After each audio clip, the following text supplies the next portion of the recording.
बक यानी काले हिरण जैसे वन जीवों को बचाने के लिए किसी इंसान के अंदर कितना जुनून सवार हो सकता है, इसे जानकर आप भी हैरान हो जाएंगे। ये कहानी है एक नौजवान की जिसके डिस्ट्रिक्ट में हर महीने काले हिरण मर रहे थे।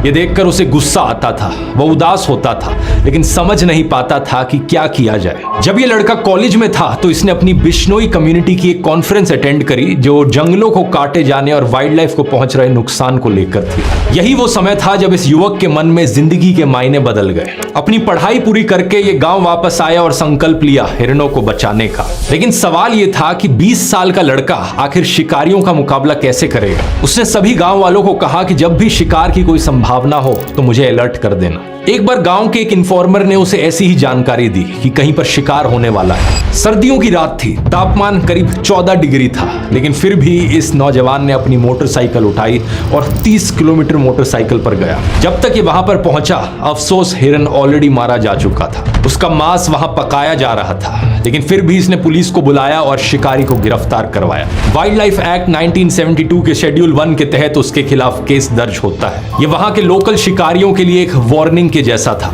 कुछ समय बाद एक और ऐसा ही केस सामने आया। फिर से इंफॉर्मेशन मिली कि यहाँ पर एक हिरण मारा जाएगा और एक बार फिर से वहां पहुंचने तक हिरण का शिकार किया जा चुका था। इसे एक युवक ने अकेले शिकारियों को किसी तरीके से रोकने की कोशिश करी तो एक शिकारी ने उसके सिर पर बंदूक लगा दी। युवक ने कहा कि उसे डर तो महसूस हुआ, लेकिन उसे लगा कि अगर किसी प्रजाति को बचाने के लिए अपनी जान जोखिम में डालना जरूरी है तो यही सही। कुछ समय बाद पुलिस आती है और शिकारी को गिरफ्तार कर लेती है और कुछ इस तरीके से इसकी जान बच पाती है। जानते हैं दोस्तों हमारी इस कहानी में ये युवक कौन है? ये हैं बिश्नोई, 51 साल के Anil Bishnoi.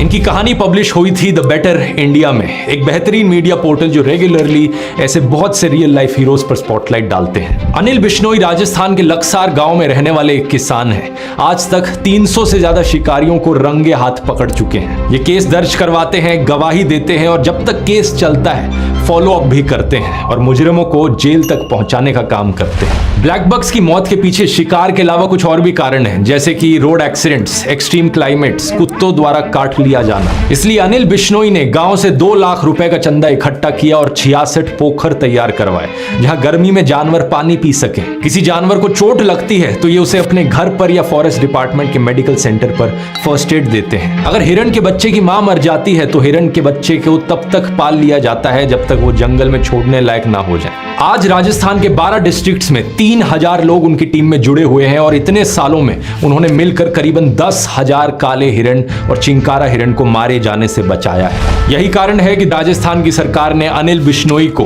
Amrita Devi environmental protection award से भी सम्मानित किया था। अब कमाल की बात देखिए दोस्तों, सोशल मीडिया पर कुछ लोग बिश्नोई की जबरदस्त तारीफ में लगे हुए हैं। हमारे न्यूज मीडिया पर इनके चर्चे हर हफ्ते देखने को मिलते हैं और एक ट्विटर यूजर ने तो ये तक कह दिया कि बिश्नोई भारत का नया भगत सिंह। अरे वाह, लेकिन प्रॉब्लम बस इतनी है कि ये लोग अनिल बिश्नोई की बात नहीं कर रहे हैं। अनिल बिश्नोई को तो ये लोग जानते तक नहीं है। ये बात कर रहे हैं लॉरेंस बिश्नोई की। कौन है ये लॉरेंस बिश्नोई? इसने आज तक कितने काले हिरणों को बचाया है? ढूंढने पर ऐसा कुछ नहीं मिलता कि इसने वाइल्ड लाइफ प्रोटेक्शन में कभी काम किया हो, बल्कि पता चलता है कि इस पर 84 मुकदमे दर्ज हो चुके हैं। पता चलता है कि लॉरेंस तो एक गैंगस्टर है।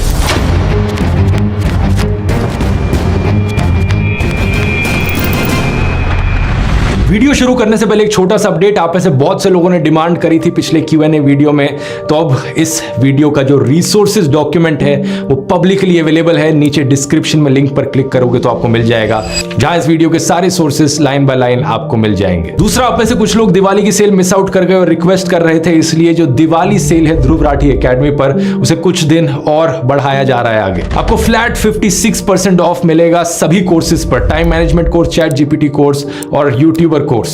कूपन कोड इस्तेमाल कीजिए दिवाली 56। अब मिस आउट मत करना, यही मौका है अगर आप किसी भी कोर्स में इंटरेस्टेड हो और ये कूपन कोड सिर्फ कुछ ही और दिन के लिए वैलिड है। लिंक नीचे डिस्क्रिप्शन में मिल जाएगा सभी कोर्सेज का, या फिर आप इस QR कोड को भी स्कैन कर सकते हो। चलिए अब अपनी कहानी पर वापस आते हैं। अनिल बिश्नोई ने एक तरफ अपनी पढ़ाई करी सूरतगढ़ कॉलेज से और एनवायरमेंट और वाइल्ड लाइफ प्रोटेक्शन को अपना मिशन बना लिया। दूसरी तरफ लॉरेंस बिश्नोई ने अपनी पढ़ाई करी चंडीगढ़ कॉलेज से और क्या किया, स्टूडेंट पॉलिटिक्स में घुस गया। चलो ये तो अच्छी बात है, मेरा मानना है कि स्टूडेंट्स को पॉलिटिकल होना चाहिए। भगत सिंह भी अपने कॉलेज के समय पॉलिटिकल थे, ब्रिटिश सरकार के अत्याचार के खिलाफ आवाज उठाते थे। मैंने एक ही वीडियो किया था इनके ऊपर जिसमें मैंने बताया था कि कैसे भगत सिंह हाईएस्ट ऑर्डर के इंटेलेक्चुअल थे, बहुत सारी किताबें पढ़ते थे, क्योंकि उनका कहना था बम और पिस्तौल से क्रांति नहीं आती, क्रांति की तलवार विचारों की शान पर तेज होती है।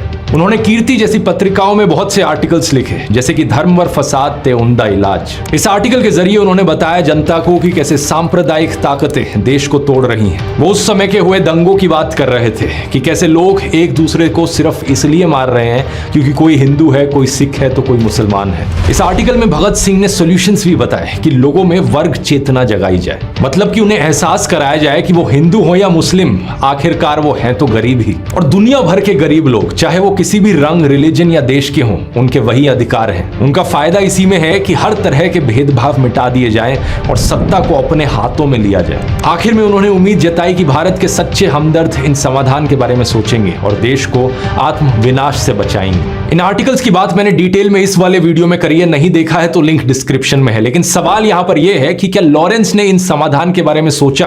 क्या उसने देश की एकता को बढ़ाने के लिए कुछ किया? पूछो अपने आप से। भगत सिंह ने अफसोस जताया था कि जो किसान सभी के लिए अनाज उगाता है, आखिर वो भूखा क्यों रहता है? जो बुनकर सभी के लिए कपड़े बुनता है, उसके बच्चों के पास ही कपड़े क्यों नहीं होते? तो क्या लॉरेंस ने इसके लिए कोई विरोध प्रदर्शन किया कि किसानों को उनकी फसलों का ऊंचा दाम मिले? नहीं। तो क्या थी लॉरेंस बिश्नोई की स्टूडेंट पॉलिटिक्स? पुलिस डोसियर से पता चलता है कि लॉरेंस बिश्नोई स्टूडेंट पॉलिटिक्स के चुनाव में किसी कैंडिडेट के लिए कैंपेन कर रहा था जब दूसरी चुनावी पार्टी वालों से झगड़ा हो गया। उसके एक दोस्त ने पहले वार्निंग देने के लिए बंदूक चलाई और 5 दिन बाद उसने और उसके दोस्तों ने राइवल कैंडिडेट के लिए कैंपेन करने वाले किसी आदमी की कार जला दी। उसके 8 दोस्तों के साथ उसे गिरफ्तार किया गया। जेल में वो हथियारों के सप्लायर से मिला। जेल से जब बाहर आया तो गुंडागर्दी चलती रही, उस पर कई केस हुए, लेकिन दोनों पार्टी ने जब समझौता कर लिया तो केस क्वॉश हो गए। ये साल 2010 की बात है जब उसने पंजाब यूनिवर्सिटी की स्टूडेंट ऑर्गेनाइजेशन के प्रेसिडेंट पोस्ट के लिए चुनाव लड़ा। इस आर्टिकल को देखिए। चुनाव हार गया तो एलिजिडली इसने अपने राइवल कैंडिडेट को अटैक कर दिया। साल 2011 में जब वो जमानत पर बाहर आया तो उसने फिर से चुनाव लड़ा और इस बार जीत गया। कॉलेज में रहते रहते ही करीब 18 मुकदमे इस पर दर्ज हो चुके थे। साल 2012 में लॉरेंस को उसकी लॉ डिग्री मिल जाती है और कोई भी आम इंसान अपनी लॉ डिग्री लेने के बाद क्या करेगा? लॉ की प्रैक्टिस शुरू कर देगा। लेकिन क्या लॉरेंस ने ऐसा किया? नहीं किया। वो कोर्ट तो गया, लेकिन मासूम लोगों को न्याय दिलवाने के लिए नहीं, वकील की तरह नहीं, बल्कि एक अक्यूज्ड की तरह कोर्ट गया। 2013 में उसने अपनी तरफ से प्रेसिडेंट पोस्ट के लिए किसी को नॉमिनेट किया और इस आर्टिकल को देखिए। कैंपेन के दौरान एलिजिडली उसने और उसके एसोसिएट्स ने राइवल नॉमिनी को जान से मार दिया और ये लोग फरार हो गए। 2014 में लॉरेंस एक पुलिस पिकेट पर पकड़ा गया। 2015 में एक कोर्ट में पेशी के दौरान वो पुलिस कस्टडी से भाग गया, लेकिन उसे फिर से गिरफ्तार किया गया। इस पॉइंट ऑफ टाइम तक वो गैंग के मुखिया के रूप में अपनी पोजीशन जमा चुका था। अब लॉरेंस के दोस्त गोल्डी बराड़ ने गैंग को चलाना शुरू किया। साथ ही इस नए भारत में ईज ऑफ डूइंग बिजनेस भी है दोस्तों, इसलिए जेल में रहकर भी क्रिमिनल अपना धंधा चला पाता है। तो अब लॉरेंस ने हाथ मिलाया एक और गैंगस्टर संदीप उर्फ काला जठेड़ी से। बाद में इनका झगड़ा हो गया, लेकिन पुलिस का कहना है कि जब ये साथ थे तब लॉरेंस काला जठेड़ी गैंग ने मिलकर दिल्ली, पंजाब, हरियाणा, राजस्थान में 30 मर्डर किए। मर्डर का मतलब समझते हैं आप? फिल्मों में एंटरटेनमेंट के नाम पर मर्डर इतना ज्यादा नॉर्मलाइज्ड है, स्टाइलाइज्ड है, जैसे कि पबजी जैसा कोई वीडियो गेम हो। मानो गेम ओवर हुआ तो फिर से रीसेट हो जाएगा, लेकिन असल जिंदगी में जब लोग मारे जाते हैं तो वो लौट कर नहीं आते। हमेशा के लिए उनके परिवार उजड़ जाते हैं, ना केवल फाइनेंशियली बल्कि इमोशनली भी। 30 से ज्यादा परिवार उजड़ गए यहाँ पर। लॉरेंस के सबसे बड़े दुश्मनों में से एक था दविंदर बम्बीहा। किस बात पर दुश्मनी थी इन लोगों की? क्या ऐसा था कि दविंदर बम्बीहा एक इंटरनेशनल नेटवर्क की मदद से देश में धार्मिक दंगे भड़काने का काम कर रहा हो, या फिर युवाओं को ड्रग्स सप्लाई कर रहा हो और लॉरेंस यहाँ इन सबको रोकना चाह रहा हो? नहीं, ऐसा कुछ भी नहीं था। वैसे कल को अगर कोई लॉरेंस पर बॉलीवुड फिल्म बनेगी तो जरूर ऐसा कुछ ग्लोरिफिकेशन, जस्टिफिकेशन कर देंगे ये लोग। लेकिन सच्चाई ये है कि लॉरेंस और दविंदर की दुश्मनी थी एक्सटॉर्शन मनी, यानी हफ्ता वसूली को लेकर। इसका मतलब है कि खून पसीने की, मेहनत की कमाई करना जिसके बस की बात नहीं है, वो लोग दूसरों को धमकाकर उनका पैसा लूटते हैं। धमकी देते हैं कि अगर पैसा नहीं दिया तो जान से मार देंगे, और अगर पैसा दोगे तो कुछ नहीं कहेंगे और दूसरे गैंग से भी तुम्हें बचाएंगे। दविंदर बम्बीहा का एक्सटॉर्शन रैकेट चंडीगढ़, मोहाली और पंचकुला में चलता था। लॉरेंस को भी यही पाप की कमाई चाहिए थी, तो इनकी इंटर गैंग राइवलरी की वजह से पंजाब, दिल्ली, चंडीगढ़ में शूटआउट्स हुए।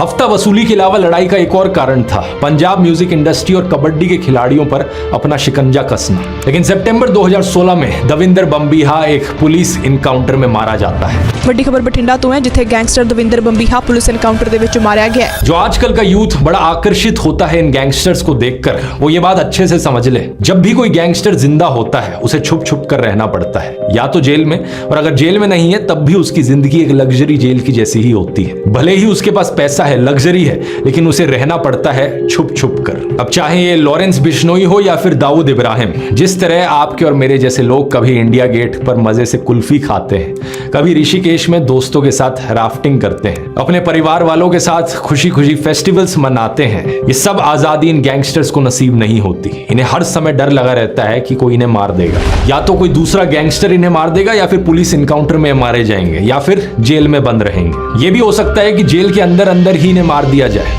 दविंदर बम्बीहा के अलावा कितने सारे एग्जाम्पल्स हैं इसके, जैसे कि लॉरेंस गैंग का एक और मशहूर गैंगस्टर था अंकित बहादुर। जब लॉरेंस को जेल हुई तो पंजाब और राजस्थान में अंकित ने ही गैंग को संभाला। इस पर 4 मर्डर और 15 एक्सटॉर्शन केसेस चल रहे थे, और फरवरी 2019 में जीर कपूर में पुलिस इसका एनकाउंटर कर देती है और ये मारा जाता है। लेकिन इतना ही नहीं, जनसत्ता की एक रिपोर्ट में बताया कि इसकी मौत के बाद इसके पिता ने अस्पताल में इसका शव ले जाने से मना कर दिया। उन्होंने कहा कि मेरे बेटे ने जो किया है उसका अंजाम यही होना था, और मैं देश के यूथ से अपील करता हूं कि कोई भी मेरे बेटे जैसा ना बने, अगर कोई बनेगा तो उसके साथ भी यही होगा। ऐसे ही एक कहानी है ड्रेडेड क्रिमिनल जितेंद्र गोगी की। ये भी लॉरेंस बिश्नोई काला जठेड़ी गैंग से जुड़ गया था। 4 साल तक पुलिस से आंख में चोली चलती रही, और आखिरकार मार्च 2020 में पुलिस ने इसे धर दबोचा। रोहिणी कोर्ट में इसे हियरिंग के लिए लाया जा रहा था कि तभी 2 लोग वकील के कपड़ों में आए और कोर्ट प्रेमिसेस में ही इसे गोली मार दी।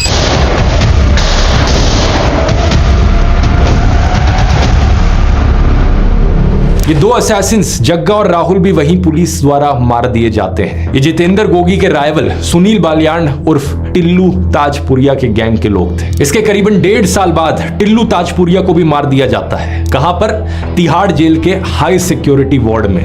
गोगी गैंग के 4 लोगों ने उस पर लोहे के सुओं से 100 से ज्यादा बार हमला किया। इस वारदात का सीसीटीवी वीडियो मैं यहां नहीं दिखा सकता, लेकिन जो लोग क्राइम से बहुत आकर्षित होते हैं उन्हें ये सर्च कर लेना चाहिए यूट्यूब पर। इस तरह बदला लेते हुए और उस बदले का बदला लेते हुए गोगी और टिल्लू गैंग की राइवलरी में इन्हें मिलाकर 20 लोग मारे जाते हैं। लॉरेंस बिश्नोई के एसोसिएट गोल्डी बरार ने इसके बाद फेसबुक पोस्ट पर लिखा कि आज गोगी मान ग्रुप वाले भाइयों ने सारे भाइयों का सिर ऊंचा कर दिया, बड़े भाई गोगी का बदला लेके। और भी जो कुत्ते जिंदा रह गए हैं उनका भी नंबर जल्दी आएगा। इन गैंग्स की दोस्ती दोस्तों कोई शोले फिल्म वाली जय वीरू की तरह दोस्ती नहीं होती, बल्कि इसका भी फंडा होता है कि दुश्मन का दुश्मन दोस्त होता है। लॉरेंस बिश्नोई, काला जठेड़ी और जितेंद्र गोगी गैंग के अलावा इनके सिंडिकेट में कुछ और गैंग्स थे, जैसे सुब्बे गुर्जर और राजस्थान बेस्ड आनंदपाल सिंह। इनमें से सुब्बे गुर्जर को 2021 में हरियाणा की स्पेशल टास्क फोर्स द्वारा गिरफ्तार किया जाता है, और 2022 में मानेसर नगर निगम और पुलिस उसके आलीशान 4 मंजिला घर को गिरा देती है। क्राइम की कमाई से बने हुए इस घर की कीमत थी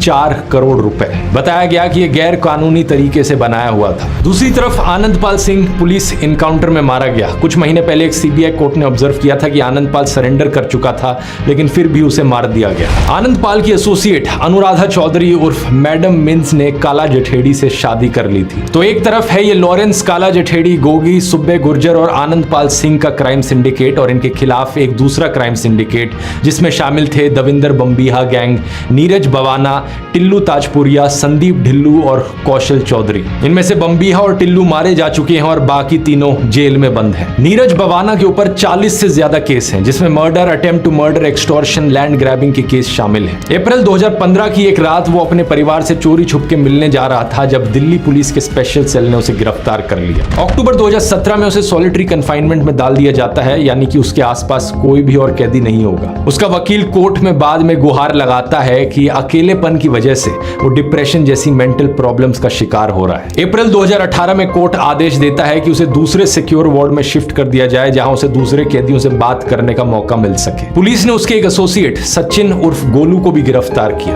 वो जिस घर में रह रहा था वो नीरज के पिता प्रेम सिंह के नाम पर रजिस्टर्ड था। उस घर में एक MG हेक्टर मिली, एक स्कॉर्पियो जिसे मॉडिफाई करवाकर बुलेट प्रूफ बनाया गया था। 4 देसी कट्टे, 79 कारतूस और 2 स्पेयर मैगजीन्स भी वहां बरामद हुई। इस वजह से नीरज के पिता प्रेम सिंह को भी अक्टूबर 2022 में गिरफ्तार कर लिया जाता है। दूसरा गैंगस्टर संदीप ढिल्लू 2018 में पुलिस कस्टडी से भाग गया था। 2020 में उसे सिलीगुड़ी में गिरफ्तार किया जाता है और आज तक की ये रिपोर्ट देखिए। 2 लाख का इनामी बदमाश गिरफ्तार, इनकाउंटर के डर से पत्नी ने वायरल किया वीडियो। ढिल्लू की पत्नी वीडियो में कहती हुई दिखती हैं कि मैं प्रियंका, वाइफ ऑफ संदीप, मेरे पति को पकड़ लिया गया है।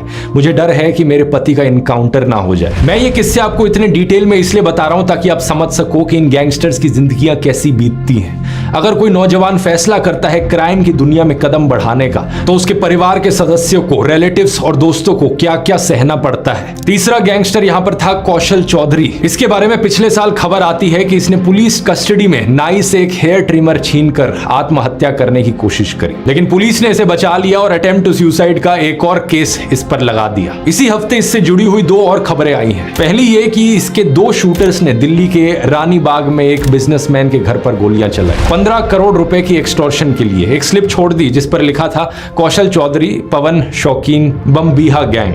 दोनों शूटर्स को गिरफ्तार कर लिया गया। दूसरी खबर देखिए, कौशल चौधरी ने लॉरेंस को मरवाने के लिए प्लान बनाया। इसी से ही रिलेटेड कुछ दिन पहले की ये खबर भी देखिए। क्षत्रिय करनी सेना ने 1,11,11,111 रुपए का इनाम देने की घोषणा करी है उस पुलिस ऑफिसर को जो लॉरेंस बिश्नोई को मारेगा। ऐसा इसलिए क्योंकि करनी सेना के अध्यक्ष सुखदेव सिंह गोगामेडी की हत्या कर दी गई थी और इसकी जिम्मेवारी लॉरेंस गैंग ने ली थी। कुछ दिन बाद इस खबर में अपडेट आता है कि सिर्फ पुलिस ऑफिसर को ही नहीं, अगर साबरमती जेल में बंद कोई कैदी भी लॉरेंस को मारेगा तो भी उसे ये इनाम मिलेगा। जो पुलिसकर्मी लॉरेंस बिश्नोई का एनकाउंटर करेगा उस पुलिसकर्मी को 1,11,11,111 रुपए का पुरस्कार करनी सेना द्वारा प्रदान किया जाए। लेकिन दूसरी तरफ से कौशल चौधरी भी लॉरेंस की हिट लिस्ट पर है। ऐसा लॉरेंस ने NIA को पूछताछ में बताया। क्या कारण है इसके पीछे? कौशल चौधरी का रोल बताया जाता है विक्की मिद्धू खेड़ा के मर्डर में। विक्की लॉरेंस का करीबी था उसकी स्टूडेंट पॉलिटिक्स के टाइम से।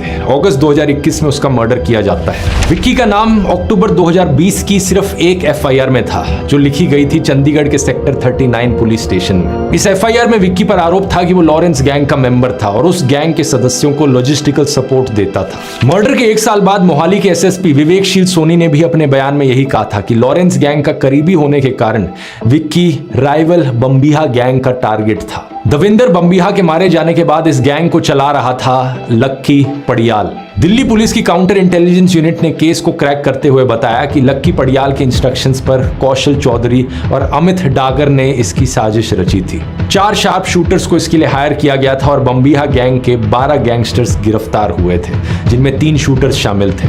उन्होंने भी इंटेरोगेशन में कौशल चौधरी और अमित डागर का नाम लिया। यहाँ हमारी कहानी में एक और किरदार की एंट्री होती है। अमित डागर को लेकर नव भारत टाइम्स की एक रिपोर्ट में बताया गया कि एक समय पर कौशल गिरोह के अमित डागर ने लॉरेंस को धमकी देकर फिरौती मांगी थी। लॉरेंस के फिरौती ना देने पर अमित डागर के गुंडों ने लॉरेंस से जुड़ी हुई एक कंस्ट्रक्शन कंपनी के अधिकारी की जयपुर में हत्या कर दी। बताया जाता है कि तब लॉरेंस बिश्नोई ने अमित डागर को 5 करोड़ रुपए की फिरौती दी थी। आज के दिन कौशल चौधरी और अमित डागर दोनों जेल में हैं लॉरेंस बिश्नोई की तरह। अमित डागर ने लव मैरिज करी थी ट्विंकल से। पिछले साल उसकी गिरफ्तारी की खबर भी सामने आई। ACP वरुण धैया ने बताया कि वो अमित डागर के गैंग को ऑपरेट कर रही थी। उसके खिलाफ शिकायत थी कि वो गुड़गांव की खांडसा मंडी में सब्जी बेचने वालों से 3 से 4 हजार रुपए की उगाही करवाती थी। उसको पकड़ने में सफलता प्राप्त करी थी। ये उसके साथ मिलकर खांडसा मंडी के अंदर एक्सटॉर्शन उगाही वगैरह का काम कर रही थी। इसके ऊपर अवैध वसूली और एक्सटॉर्शन के संबंध में कुछ ऐसे संगीन आरोप हैं जिसके तहत इसके खिलाफ जो कार्रवाई अमल में लाई। कौशल चौधरी और अमित डागर के अलावा लॉरेंस ने एक और टारगेट बताया था। मनदीप धारीवाल। लॉरेंस ने एलेज किया था कि मनदीप ने विक्की के हथियारों की मदद की थी। मनदीप भी लक्की पड़ियाल से जुड़ा हुआ था, उसके धंधे को मैनेज करता था। फिलीपींस में इसको मार दिया जाता है और लॉरेंस गोल्डी बरार गैंग इसकी जिम्मेवारी लेता है। एक और टारगेट शगनप्रीत सिंह, जो लेट पंजाबी सिंगर सिद्धू मूसेवाला के मैनेजर थे। पंजाब पुलिस ने कोर्ट में कहा कि इसके पर्याप्त सबूत हैं कि लक्की पड़ियाल के साथ शगनप्रीत भी विक्की मर्डर में मुख्य साजिश करता था। वो ऑस्ट्रेलिया भाग गया था, उसके खिलाफ गिरफ्तारी का ओपन वारंट जारी हो चुका है, उसे वापस भारत लाने की कोशिश चल रही है। मई 2022 में सिद्धू मूसेवाला का मर्डर होता है और लॉरेंस के दोस्त गोल्डी बराड मर्डर की जिम्मेवारी लेता है। दिल्ली पुलिस के स्पेशल सेल ने कहा था कि विक्की के मर्डर में शगनप्रीत सिंह और सिद्धू मूसेवाला शामिल थे। सिद्धू मूसेवाला के मर्डर के बाद टाइम्स ऑफ इंडिया में सिद्धार्थ बैनर्जी की एक रिपोर्ट छपी, जिसमें कई सोर्सेस के आधार पर बताया गया कि जैसे ही कोई आर्टिस्ट एक बड़ा नाम बन जाता है, उसके पास एक्सटॉर्शन के लिए धमकी भरे कॉल आने लगते हैं। कई पंजाबी सिंगर्स के एक मैनेजर ने बताया कि सिंगर्स को पंजाब यूनिवर्सिटी के कॉलेजों में